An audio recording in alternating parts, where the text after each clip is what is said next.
Que Dios les bendiga. Es un gusto siempre poder compartir la palabra de Dios. Los que nos levantamos para compartir, tenemos una gran lucha porque Dios trata con nosotros primeramente con su palabra. Nosotros tenemos que pasar, ser filtrados. Dios nos hace pedazos, nos quebranta, nos habla y nos confrontamos con la palabra. Y hemos estado estudiando algunos días ya, pudiera decir que un mes, y meditando respecto a esto. Hoy quisiera compartirles esta palabra, no sin antes me ayuden a orar y ore usted, que Dios nos bendiga, que la palabra nos alimente el corazón, el alma, y que usted salga bendecido por la palabra de Dios, no por un hombre, porque sea la palabra de Dios la que habla a usted. Vamos a orar. Padre, gracias te damos en esta hora. Te pedimos que tu Espíritu Santo esté en medio de nosotros, que nos ayudes, que quites todo distractor, que nos des oídos para oír, que quites los oídos sordos, el corazón duro, el corazón que está a veces engrosado por el engaño, por el pecado, que lo quites, Señor. Ayuda al predicador, Señor, ayúdalo y guárdalo de decir cosas que no convienen, Señor. Que tu Espíritu Santo esté en medio de nosotros. Amén, amén, amén. Era el año de 605 antes de Cristo. Al 530 más o menos data el libro de Daniel. Y por ahí, para ser específicos, del 605 al 562, más o menos en ese tiempo, vivió un rey que se llamó Nabucodonosor. Nabucodonosor fue rey de la Neobabilonia. Babilonia ya tenía muchos años existiendo, formándose desde el tiempo de Nimrod. Entonces, en ese tiempo nuestro Dios usó a un hombre llamado Nabucodonosor. Babilonia era el imperio de aquel entonces que gobernaba la tierra, aquel mundo. Y Dios usó, como lo dice el profeta Jeremías, Nabucodonosor fue su siervo para ejecutar juicio, para ejecutar castigo sobre la vida de las naciones rebeldes, de las naciones que estaban haciendo lo malo. Y una de ellas fue la nación de Israel. Y dice la palabra que en el año 605 llevó Nabucodonosor a Jerusalén y la sitió y la llevó cautiva. Y destruyó, y posteriormente hubo otros momentos más en que Nabucodonosor llegaba a Jerusalén y se llevaba a otros cautivos. En ese tiempo se llevó a unos jóvenes de 14, 15 años, a Daniel, a Azarías, a Ananías y a Misael. Dice la palabra que en el capítulo 1 de Daniel, que Dios se manifestó a Nabucodonosor y le dio en su mano a Jerusalén. En otras palabras, Dios tomó a ese rey y lo usó porque Dios es un Dios soberano, grande, alto y sublime, que gobierna todo el universo, hermanos. Y del capítulo 2 vemos que Dios empieza a tratar con Nabucodonosor, le manda un sueño, tiene un sueño, en el cual Dios en su gran misericordia le revela cómo va a ser el tiempo. Y vean nada más a quién le revela Dios. Le revela los tiempos que iban a venir, y dice la palabra que Nabucodonosor tuvo un sueño de una estatua que estaba formada por diferentes metales. Uno de ellos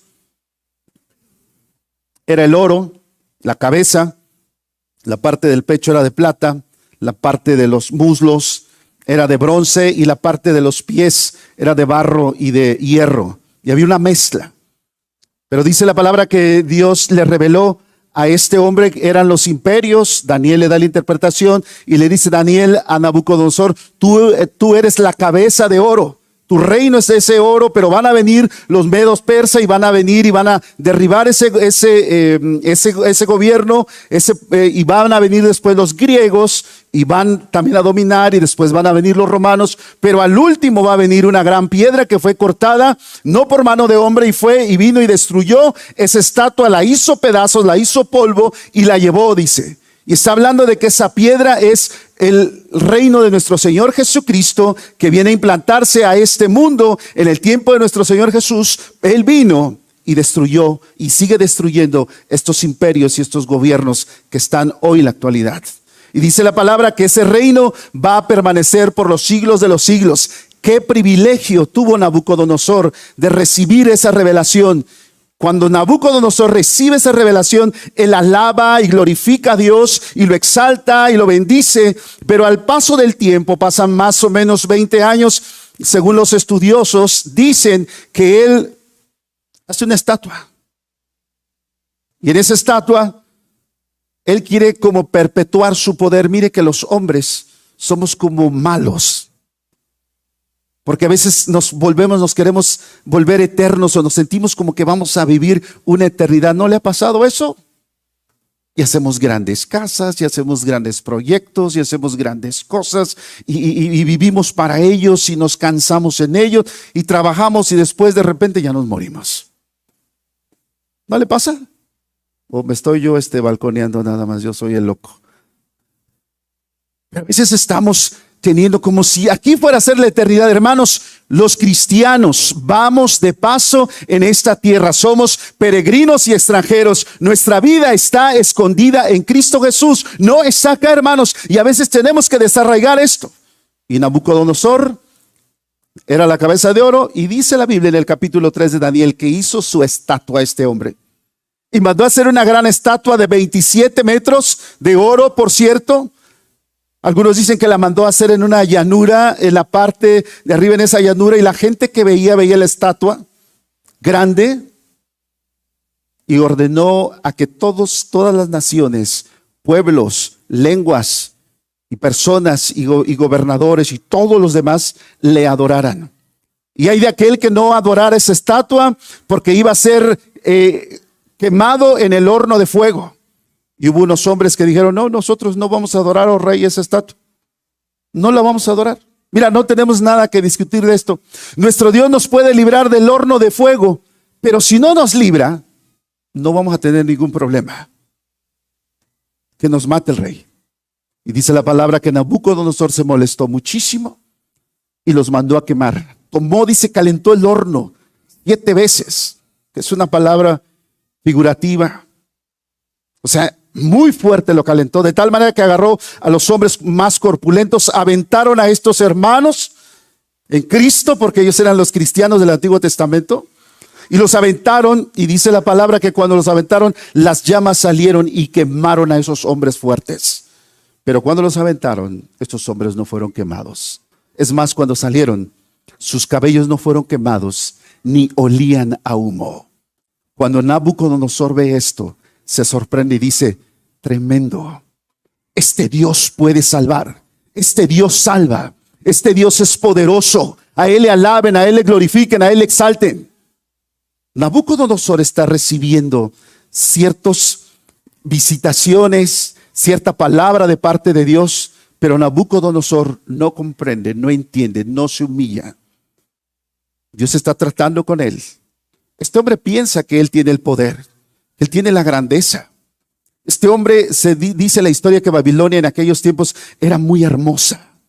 Nabucodonosor mandó a hacer unos ríos, desvió el río Éufrates, y lo desvió y mandó a hacer alrededor de Babilonia ese río. Y después hizo unas murallas grandísimas donde pasaban 4 carruajes como seguridad.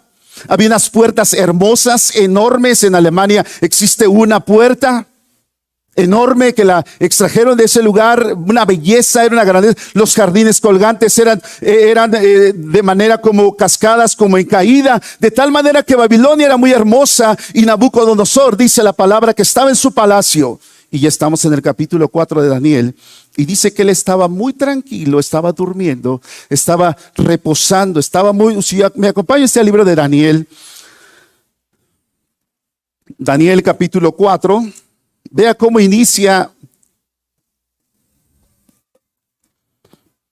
Nabucodonosor esta epístola, porque es una carta que Nabucodonosor hace y la escribe. Y dice: Nabucodonosor, rey, a todos los pueblos, naciones y lenguas que moran en toda la tierra, paz os sea multiplicada. Hace un saludo. Daniel 4. Conviene que yo declare las señales y milagros que el Dios Altísimo ha hecho conmigo. Cuán grandes son sus señales y cuán potentes sus maravillas. Su reino, reino sempiterno es, y su señorío de generación en generación. Yo, Nabucodonosor, estaba tranquilo en mi casa, floreciente en mi palacio. ¿Cómo estaba Nabucodonosor? Tranquilo, floreciendo. Hasta ahí nada más deja de leer un momentito. Y dice la palabra de Dios que de repente Dios le envía en su amor, en su misericordia. A todo hombre Dios le habla para que se arrepienta. Dios le envía un sueño. En aquel tiempo Dios hablaba mucho a través de los sueños.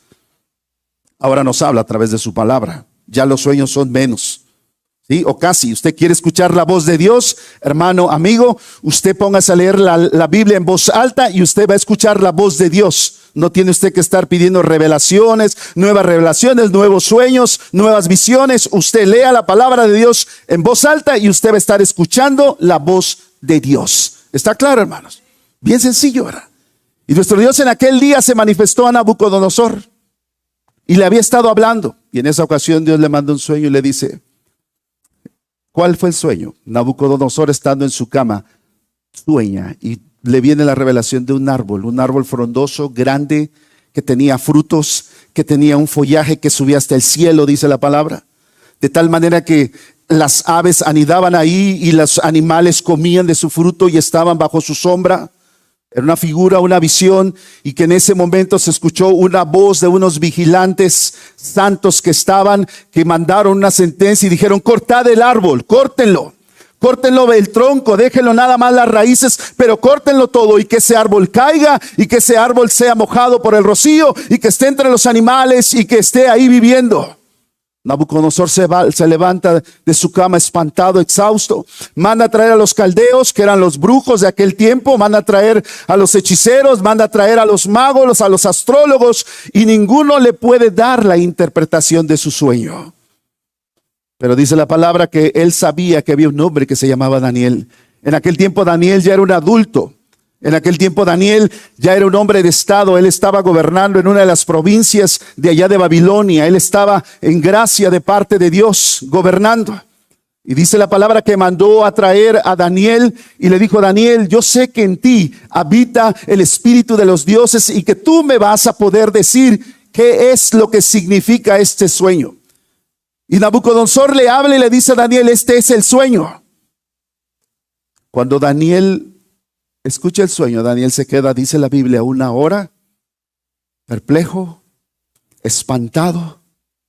Nabucodonosor le dice, hey, dime qué pasó. Daniel le dice, Señor, que esto que has soñado sea para tus enemigos y no para ti. Porque esto es tremendo, lo que va a suceder. Y ahora sí, acompáñeme del versículo 24, por favor, del libro de Daniel. Daniel 4. Esta es la interpretación, está hablando Daniel, oh rey. Y la sentencia del Altísimo que ha venido sobre mi señor el rey, que te echarán de entre los hombres con las bestias del campo, será tu morada. Y con hierba del campo te apacentará como a los bueyes, y como el rocío del cielo será bañado. Y 7 tiempos pasarán sobre ti hasta que conozcas que el Altísimo tiene dominio en el reino de los hombres y que lo da a quien él quiere. Y en cuanto a la orden de dejar en la tierra la cepa de las raíces del mismo árbol, significa que tu reino te quedará firme luego que reconozcas que el cielo gobierna. Por tanto, oh rey, acepta mi consejo. Él está hablando Daniel. Tus pecados redime con justicia y tus iniquidades haciendo misericordia para con los oprimidos, pues tal vez será eso una prolongación de tu tranquilidad.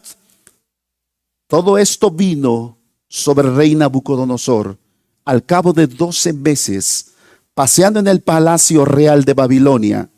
Habló el rey y dijo, ¿no es esta la gran Babilonia que yo edifiqué para casa real con la fuerza de mi poder, para la gloria de mi majestad? Aún estaba la palabra en la boca del rey cuando vino una voz del cielo. A ti se te dice, rey Nabucodonosor, el reino ha sido quitado de ti. Y de entre los hombres te arrojarán, y con las bestias del campo será tu habitación, y con los bueyes te apacentarán. Y 7 tiempos pasarán sobre ti hasta que reconozcas que el Altísimo tiene el dominio en el reino de los hombres y lo da a quien él quiere. Y en la misma hora se cumplió la palabra sobre Nabucodonosor, y fue echado de entre los hombres, y comía hierba con los bueyes, y su cuerpo se mojaba con el rocío del cielo, hasta que su pelo creció como plumas de águila, y sus uñas como las de las aves. Mas al fin del tiempo, yo, Nabucodonosor, alcé mis ojos al cielo, y mi razón me fue devuelta. Y bendije al Altísimo, y alabé y glorifiqué al que vive para siempre, cuyo dominio es sempiterno, y su reino por todas las edades. Todos los habitantes de la tierra son considerados como nada. Él hace según su voluntad en el ejército del cielo y en los habitantes de la tierra, y no hay quien detenga su mano y le diga: ¿qué haces? En el mismo tiempo, mi razón me fue devuelta, y la majestad de mi reino, y mi dignidad, y mi grandeza volvieron a mí, y mis gobernadores y mis consejeros me buscaron, y fui restablecido en mi reino, y mayor grandeza me fue añadida. Ahora yo, Nabucodonosor, alabo, engrandezco y glorifico al Rey del cielo, porque todas sus obras son verdaderas y sus caminos justos. Él puede humillar a los que andan con soberbia. Ese es un ejemplo de cómo nuestro Dios trata con la vida del hombre. Hermanos, hablar del pecado de soberbia no es cosa minúscula en esta tarde. Es más, hablar del pecado de soberbia puede afectar susceptibilidad de algunos de los que están escuchando o de los que van a escuchar por los medios de internet o electrónicos. Hablar de soberbia es a veces molesto, es a veces lastimero, es a veces incómodo. Porque puedo entender que puede hoy venir gente que viene muy inflamada de soberbia en su corazón.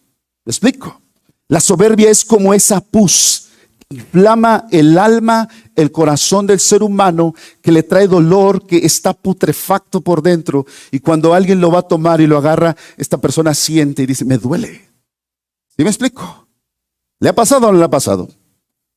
Usted agarra y dice algo y está alguien soberbio y se siente luego ofendido. Espérate, yo no dije nada. Nada más dije esto. Discúlpeme si se ofendió, pero yo no tuve la culpa. Usted viene mal. ¿Estamos de acuerdo? Es cuando un médico agarra a alguien que está inflamado y le duele mucho.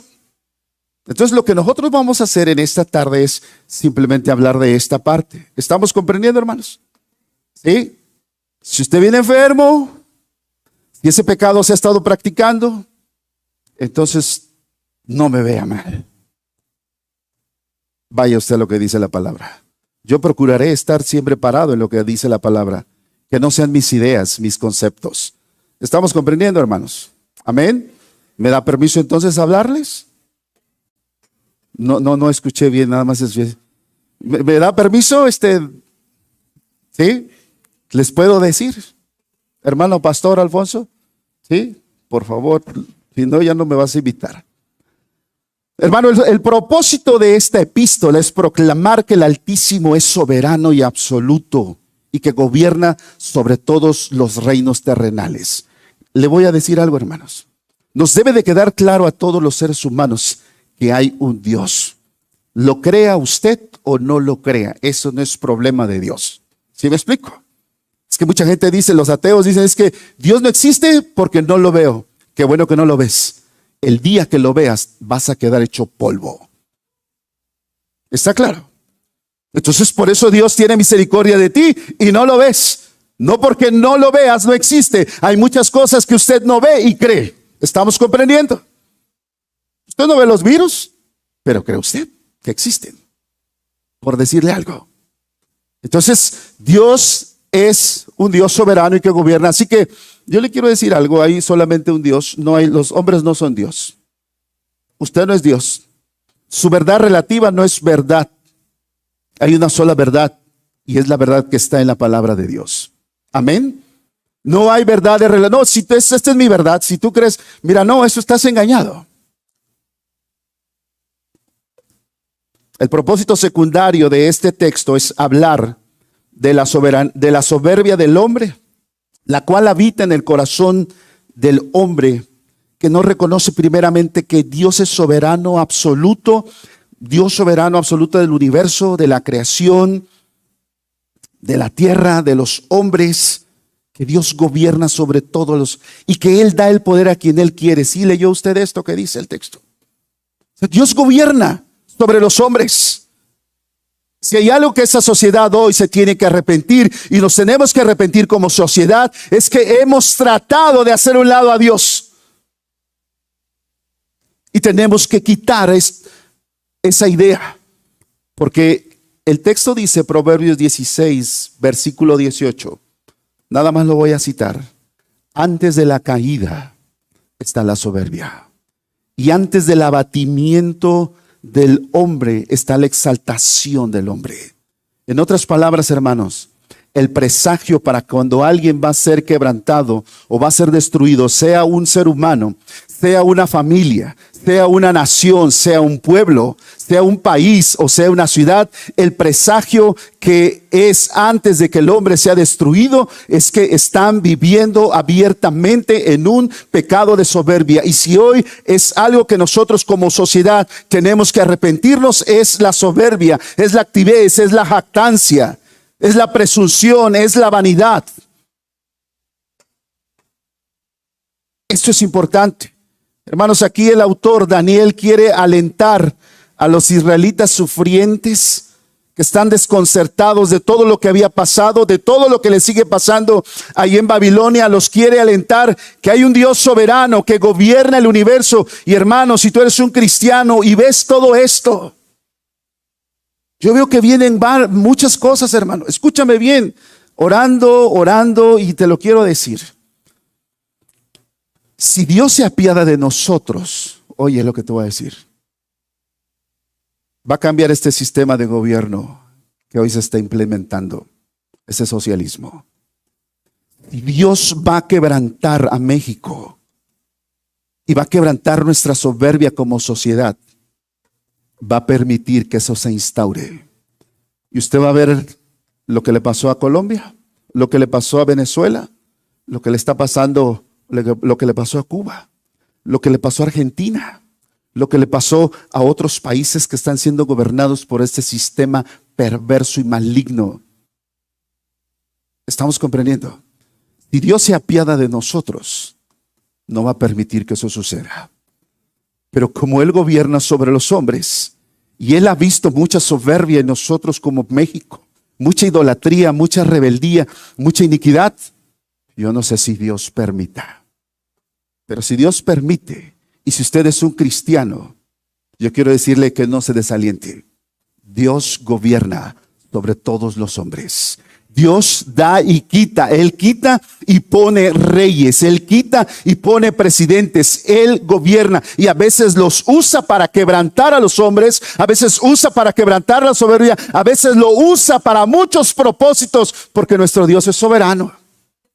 Amén. Eso es importante.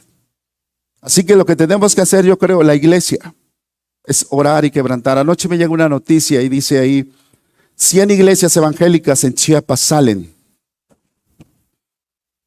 dejan la sierra por toda la violencia que hay.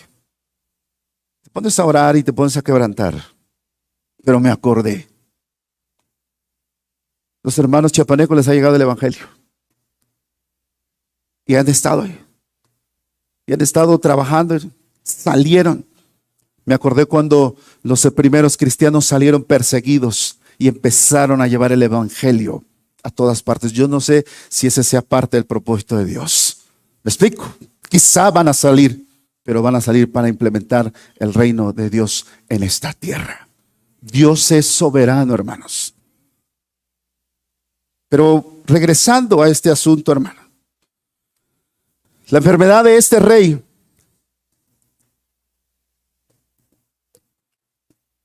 lleva por nombre licantropía. ¿Qué es? Es una idea delirante de sentirse transformado en animal. O de ahí venía el asunto de los hombres lobos, que hoy no vamos a ver ese asunto. Y comportarse como animal es un problema, es un trastorno mental. ¿Sí? La licantropía. Y hay otro trastorno mental llamado zoantropía, en la que la persona cree que es animal y se comporta como animal y vive como animal y come como animal y duerme en una jaula como animal, Por cierto, hoy está de moda mucho esto en las redes, ¿verdad? Hoy lo que es, o lo que hoy le llamamos lo que es transespecie. ¿Ha escuchado usted esto? Hoy hay personas que se sienten animales. Pero lo que no saben esas personas que están viviendo bajo el juicio de Dios, como lo dice la palabra, Nabucodonosor estaba viviendo bajo el juicio de Dios. Y hoy vamos a estar viendo mucha gente en estos días que es transespecie, que se va a sentir lobo, que se va a sentir vaca, que se va a sentir burro, que se va a sentir perro, que se va a sentir tigre, no sé, y que se va a hacer, se va a mutilar y se va a cortar. Hace unos días salió en las redes un hombre que no se sentía a gusto en su cuerpo y que decía que estaba atrapado en el cuerpo de un hombre, pero que era una mujer, y se mutiló y se cortó y se fue y se hizo mujer, pero después ya no se sentía a gusto y ahora quería ser una yegua. Hágame usted el favor. Y empezó a ponerse un freno y a caminar y a correr como animal. Es un trastorno mental.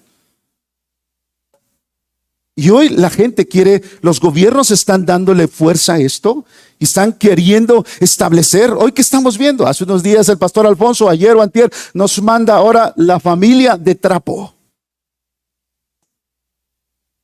Esa mujer está llena de soberbia. Oh, pero es mi verdad, es que yo vivo feliz, a gusto con mi muñeco de trapo. Pues, así es mi muñeco de trapo, lo siento, mi marido que es de trapo, lo siento, y quédate ahí.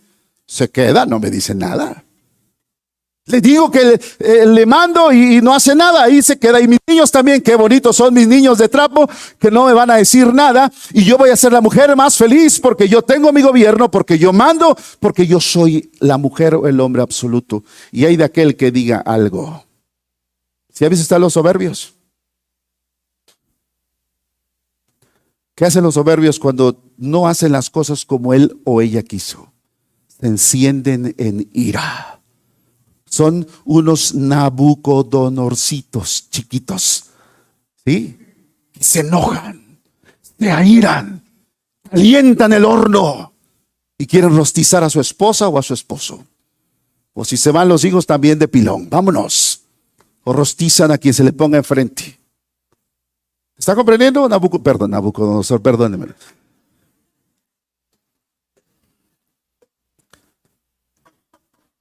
Este es un pecado terrible, hermanos. Vemos un personaje, a Nabucodonosor, cargado de soberbia, de engaño, de rebeldía, de crueldad, de perversidad, autopercibiéndose como un Dios, demandando adoración, explotando en gran ira con quienes no lo hacen, con quienes no lo adoran. Un hombre que cree que él es grande, que su grandeza, que su majestad, que su hermosura provienen de su poder, de su fuerza, de su capacidad, de su inteligencia y no de Dios. Hermanos, sin lugar a duda, Nabucodonosor representa al ser humano en el esplendor de su gran soberbia, de su engaño, de su mentira, de su falso concepto de sí mismo. Hermanos, la soberbia es un pecado raíz que sustenta muchos otros pecados. A ver si me explico. Hay gente que tiene pecado de amargura. ¿Lo sabe usted? Si un amargado normalmente está gritando, normalmente está de malicioso, normalmente no perdona, normalmente está mal encarado, parece que le enjuagaron en la noche en limón, sale con la cara así, todo mal, no se le ve la paz del Señor. ¿Sí me explico?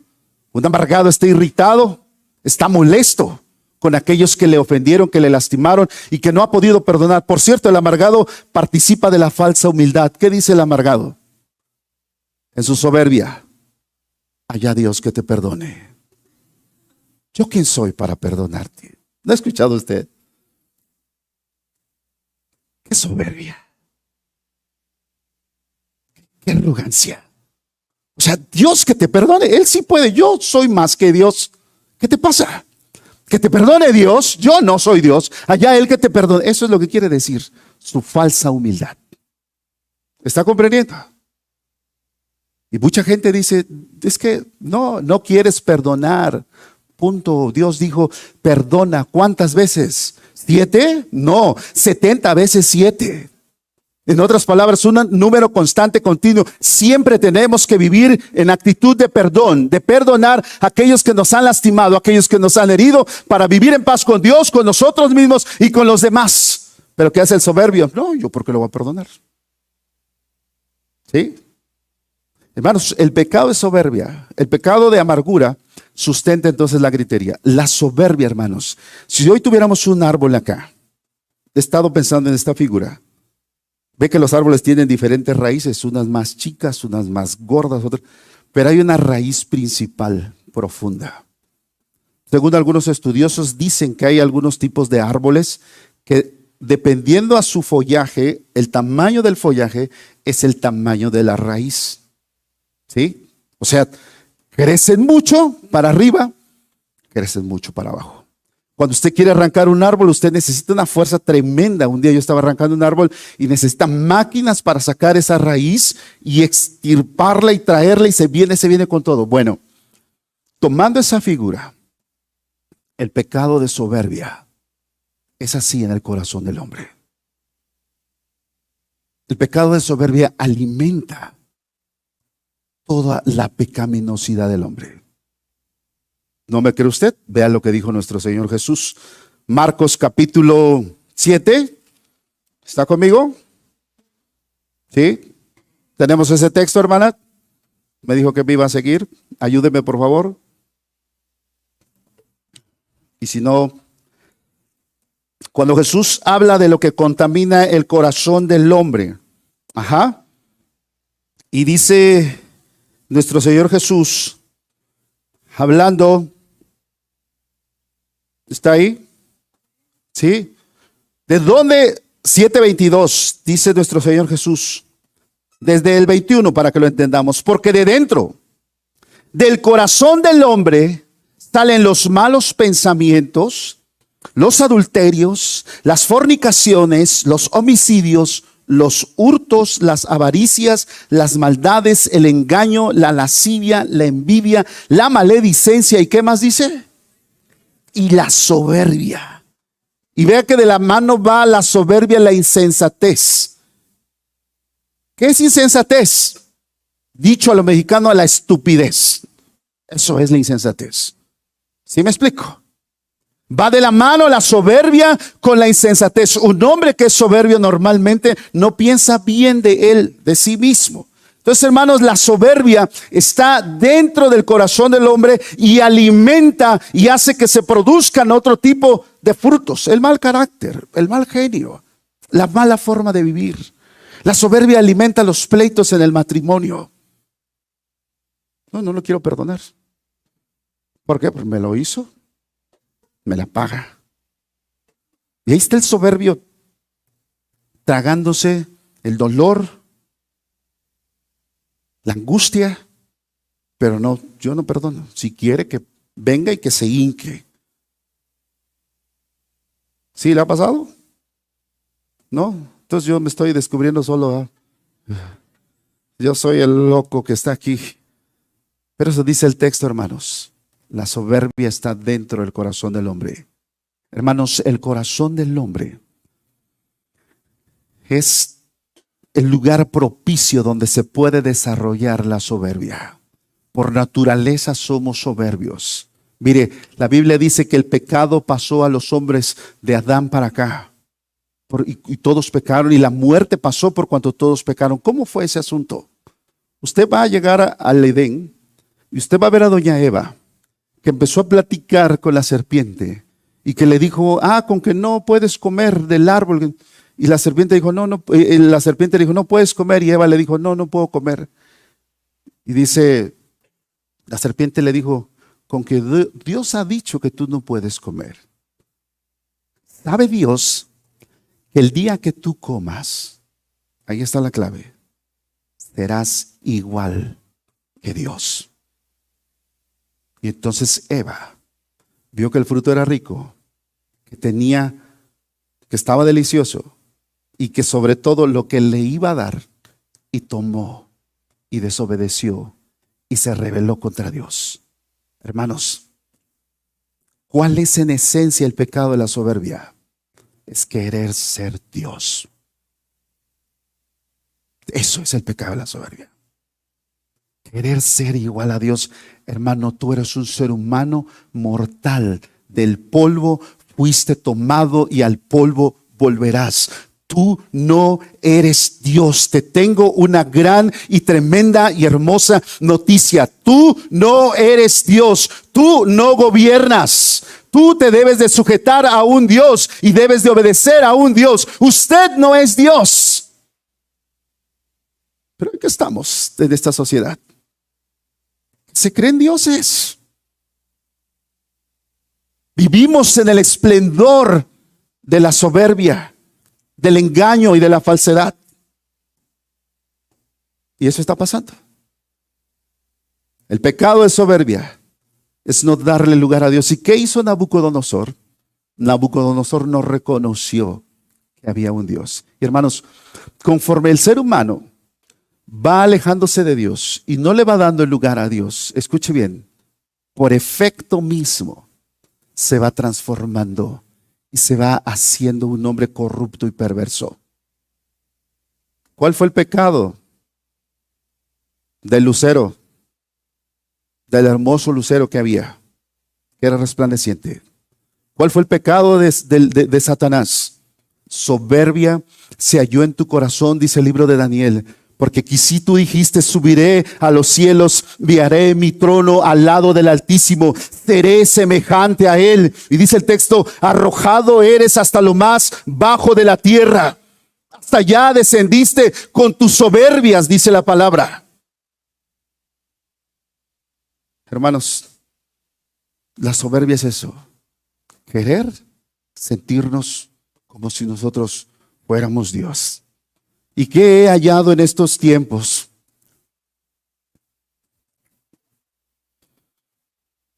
El hombre,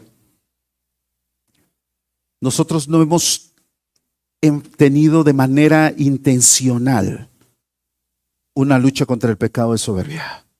Es más, lo hemos alimentado. O sea, intencionalmente no hemos hecho una lucha, una batalla de frente, frontal, luchar contra la soberbia, humillar nuestro cuerpo, ponerlo en servidumbre, quebrantarlo por un momento. ¿Sí me explico? No hemos hecho el propósito. Y entonces, es más, hemos alimentado y la soberbia se empieza a alimentar desde pequeños. Ay, mijito, tú eres un príncipe. Tú eres mi reina, tú eres la más hermosa del cielo, de toda la tierra. Así como no. ¿Sí me explico?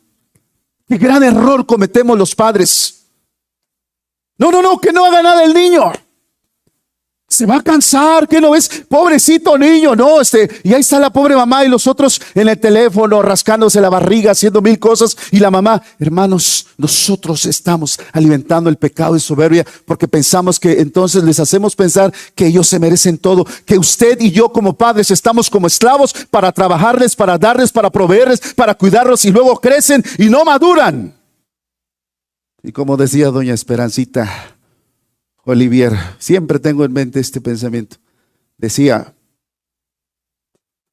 de verdes pasan a podridos y no maduran. Y eso es verdad, hermanos. Y vemos hoy una sociedad de chabelones, de gente inmadura, de gente que no madura. ¿Sabe qué otro pecado alimenta? Tengo mucho material. ¿Sabe qué otro pecado alimenta la soberbia? La ingratitud. Los hijos y las personas se vuelven ingratas cuando se llenan de soberbia. ¿Lo sabe usted? Un padre que estuvo trabajando, esforzándose, dándole a su hijo. El hijo crece, y ahora ya se siente muy inteligente, muy capaz, porque ya fue a la universidad, porque ya se sacó 10, porque tiene mención honorífica. Ya no cabe. ¿Ha visto usted familias de cabezones que no pueden vivir juntos?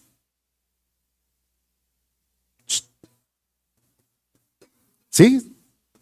Tienen bien hinchada la cabeza, no entran a su casa. Están bien inflamados. ¿Ha visto usted familias que alguien dijo que la soberbia huele? Y hay casas que apestan, que están llenos de soberbia, llenos de arrogancia, que no se humillan delante de Dios, que no viven una vida en humildad y sencillez. Y esas mismas familias vienen a la iglesia Yo le pedí permiso al pastor. Y entonces encontramos que en la iglesia no caben, porque hay puro cabezón. Entonces entran a la escuela dominical y van a ver quién es la maestra, por cierto. O se suben en la alabanza y no, hombre, mi voz es angelical. Los ángeles se quedan cortos. No, hombre, yo soy el as de la música. Soberbia, soberbia. Hermanos, la soberbia nos engaña. La soberbia nos nubla. A Nabucodonosor, ¿qué dijo Nabucodonosor? ¿No es esta la gran Babilonia que yo crié? Con el poder, con mi poder, con mi fuerza, con mi majestad. ¿Qué hizo nuestro Dios en su misericordia? Lo quebrantó, hermano. Que Dios nos ayude.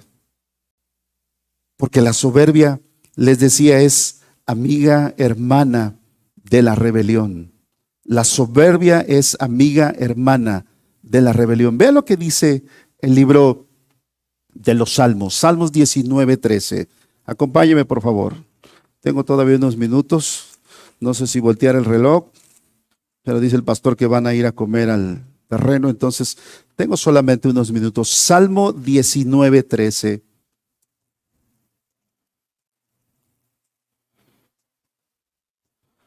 El salmista David está orando a Dios y vea lo que le dice.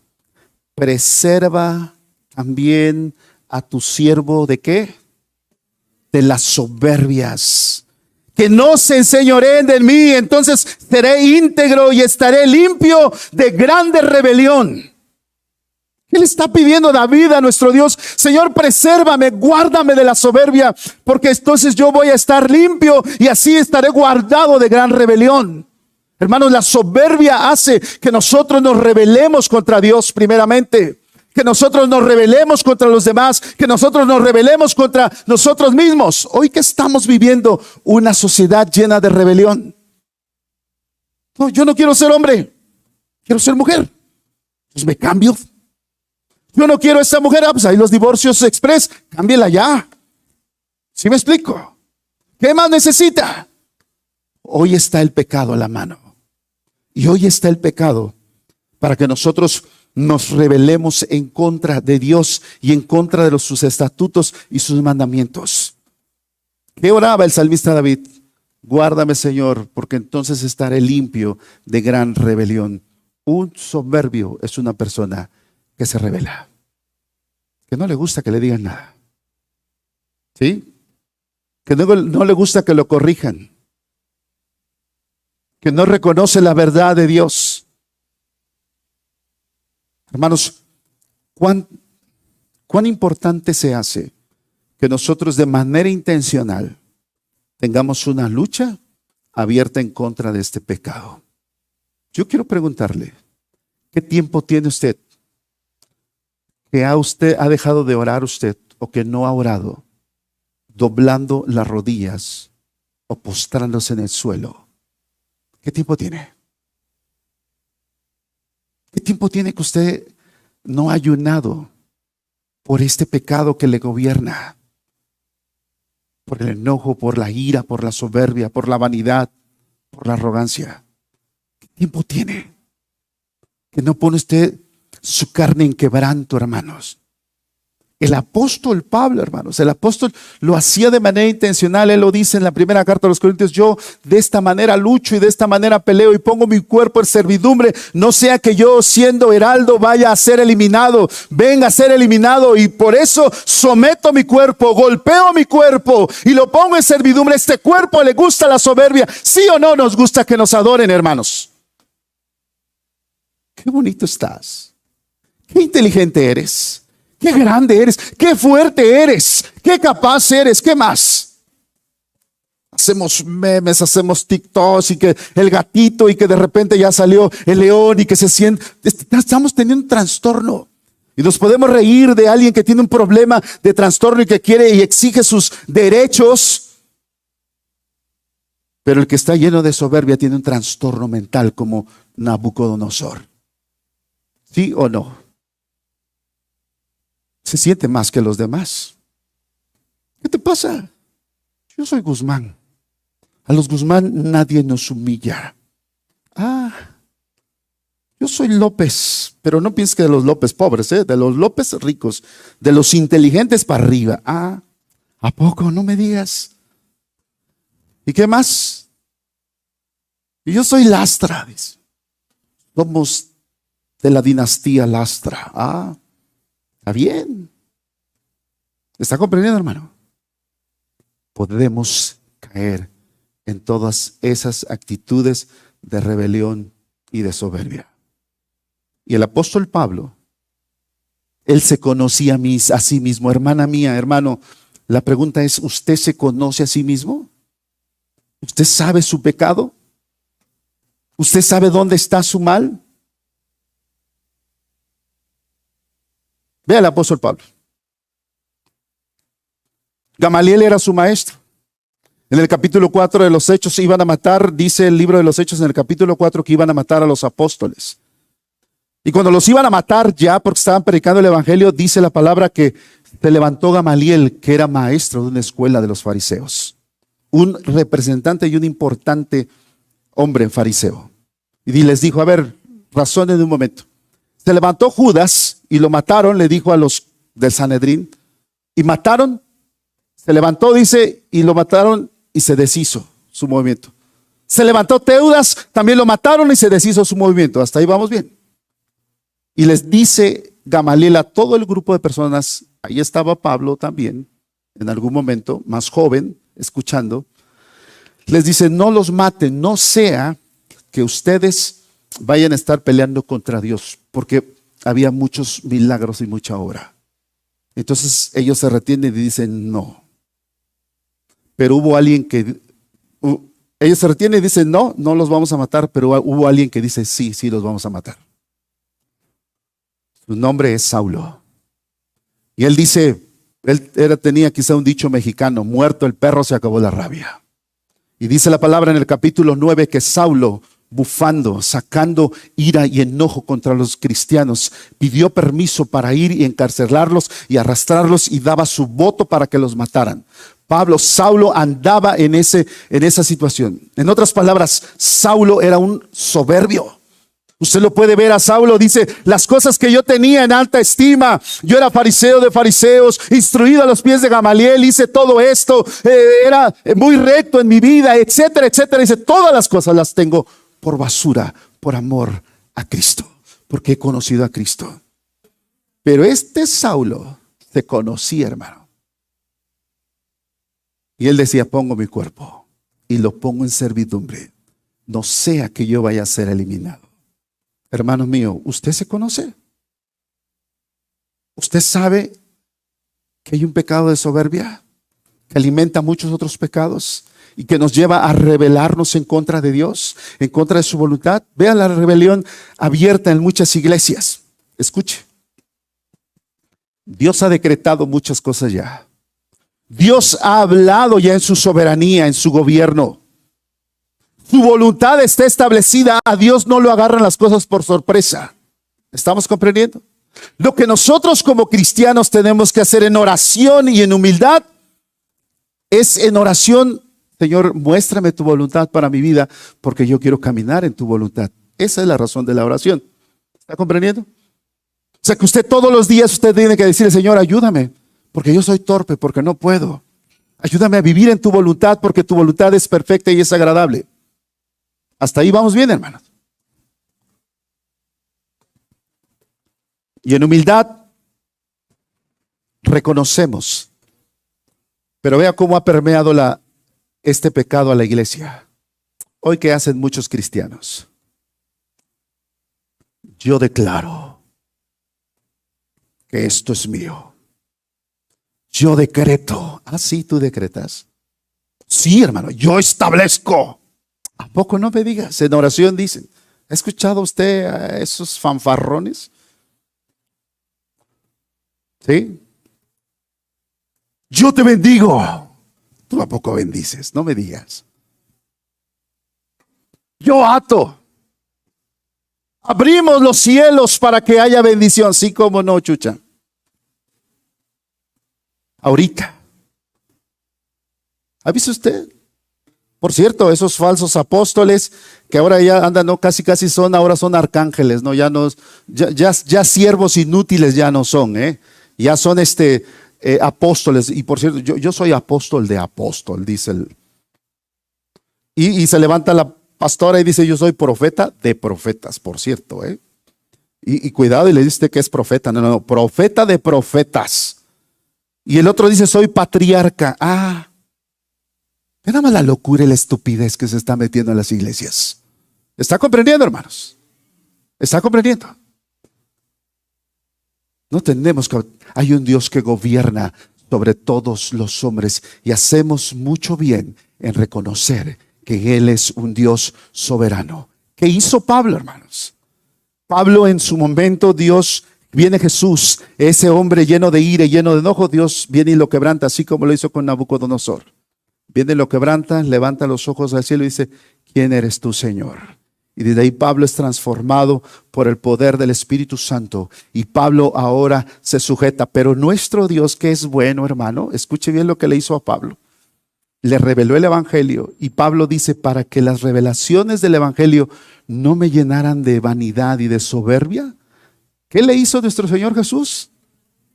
Le puso un emisario que le diera sus bofetadas y le puso un aguijón en su carne. ¿Está claro? Y a veces, hermano, nuestro Dios nos va a poner un aguijón en nuestra carne. Yo no sé qué aguijón usted esté trayendo en estos días, pero le va a poner un aguijón quizá de enfermedad, de escasez, de necesidad, de dolor, de quebranto, de enfermedad. Yo no sé cómo Dios va a tratar su vida, pero yo quiero que usted hoy se vaya con esta idea. Nuestro Dios gobierna sobre todos los hombres y Él se da cuenta de usted y de mí. Y en su amor nos va a poner un aguijón. ¿Y qué tienes que hacer? Pablo dice que le dijo, Señor, 3 veces he orado y le dijo, Señor, quita de mí este aguijón. Y el Señor le dijo, no te lo voy a quitar, Pablo. Señor, quita, por favor, me duele este aguijón. Y Pablo, no te lo voy a quitar. Es más, bástate mi gracia, porque mi poder se perfecciona en tu debilidad. Así que dijo Pablo, de buena gana, yo me gloriaré. Hermano mío, ese aguijón es muchas veces el quebranto que Dios trae a la vida de los hombres por la soberbia que a veces está siendo tratada. Quiero terminar con ese texto. Nuestro Señor Jesús proclama y dice ahí en el Evangelio de Mateo, venid a mí todos los que estáis trabajados y cargados, que yo los voy a hacer descansar. Vengan a mí. Hermanos, la soberbia te ha hecho trabajar. La soberbia te ha hecho perder negocios. La soberbia te ha hecho perder familia. La soberbia te ha hecho perder un matrimonio. La soberbia te ha hecho perder una iglesia. La soberbia te ha hecho perder a un esposo, a una esposa, a unos hijos, a unos padres. La soberbia te ha hecho perder dinero. La soberbia te ha hecho un fracaso. Y el hombre y la mujer que es soberbia batallan en su alma y están cansados y están luchando y están batallando. Hoy hay alguien que te puede librar de esa soberbia y te puede dar el camino a seguir. Su nombre es Jesucristo. Vean las palabras que nuestro Señor dijo ahí en Mateo. No sé si lo tengas, hermana, por favor, Mateo 11. Dice el texto, venid a mí todos los que estáis trabajados y cargados, que yo los haré descansar. Y dice el texto más adelante, el 29, llevad mi yugo sobre vosotros y aprendan de mí, está hablando nuestro Señor Jesús, que soy manso y humilde, cosa contraria a la soberbia. Y entonces hallaréis descanso para vuestra alma. Hoy queremos aprender de nuestro Señor Jesús. Hoy vengamos a Él. ¿En qué? En actitud de arrepentimiento y de humildad. Señor, perdóname. He sido soberbio, he sido altivo, he sido arrogante. Hoy vamos a ponernos de pie un momento. Y en una actitud de humildad, reconociendo que hay un Dios que gobierna sobre todos los hombres y que gobierna sobre usted y sobre mí. Reconozcamos hoy, cierre un momento sus ojos. Y bueno es que usted en humillación, usted reconozca. Hay que llamarle a la soberbia por su nombre. No, no es tu gran autoestima, es tu soberbia. No, no es tu gran grandeza y tu poder y tu majestad, es tu soberbia. Y que esa soberbia insulta a Dios porque tú quieres tener el lugar de Dios y ofende.